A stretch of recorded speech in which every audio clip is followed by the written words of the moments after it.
ሰላም ጤና ይስጥልኝ። እንዴት ናችሁ? ደህና ናችሁ ወይ? ዛሬ እንግዳ አለብኝ። አንዲት ኢትዮጵያዊ እህቴ ወንድሟ ቤት የምትሰራ ማለት ነው። እኛ ጋር መታ አድራ ነበረ። ስለዚህ ለሷ ቁርስ ለመስራት ሽርጉድ እያልኩኝ ነው። ይሄን እንቁላል አሰራር ከዚህ በፊት አሳይቻችኋለሁ፣ ግን የጨመርኳቸው ነገሮች ይለያሉ። እዚህ ጋር ቺዝ ነው የጨመርኩት፣ ጅብን ማለት ነው የጠርሙሱ እና ጨውና ቆንጆ በርበሬ፣ የወይራ ዘይት ጨመርኩት። የወይራ ዘይት ይሄ ቺዝ ላይ ስትጨምሩት በጣም የሚሰጠው የሆነ ደስ የሚል ነገር አለው። ስለዛ ጨመርኩኝ እና ያለሰልስላችኋል ማለት ነው።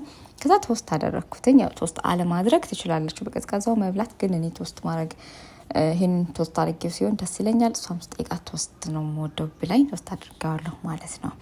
ሰው በዚህ መልኩ ሆነ ማለት ነው። በጣም ደስ ያለ በቃ ደስ የሚል ማለት ነው ሆኗል ማለት ነው። ጊዜ እንግዲህ ሰላም ቢያችሁ እያልኳት ነበረ።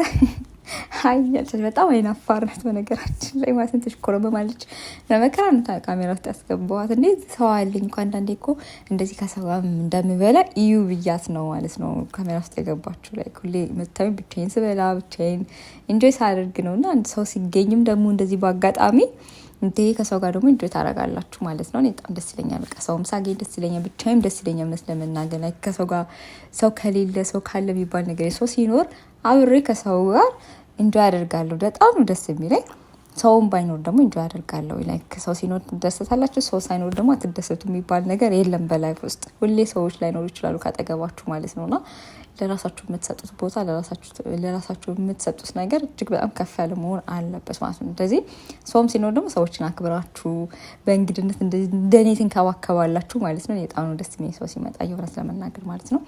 እንግዲህ ጊዜ ካለኝ ደግሞ ብቻዬን የምጠጣውን ቡና ደግሞ ከሷ ጋር አብረን እንግዲህ ፋ እንልበታለን ማለት ነው። ከተመቸን ለተመገድ ልጆች ይዛን የምጣሽው ብዙም አይመችም፣ ግን እንሞክራለን ለማድረግ ማለት ነው። በተረፈ በጣም ወዳችኋለሁ። በያላችሁ በተረሳችሁን ተንከባከቡ። ላቭ ዩ ጋይስ ባይ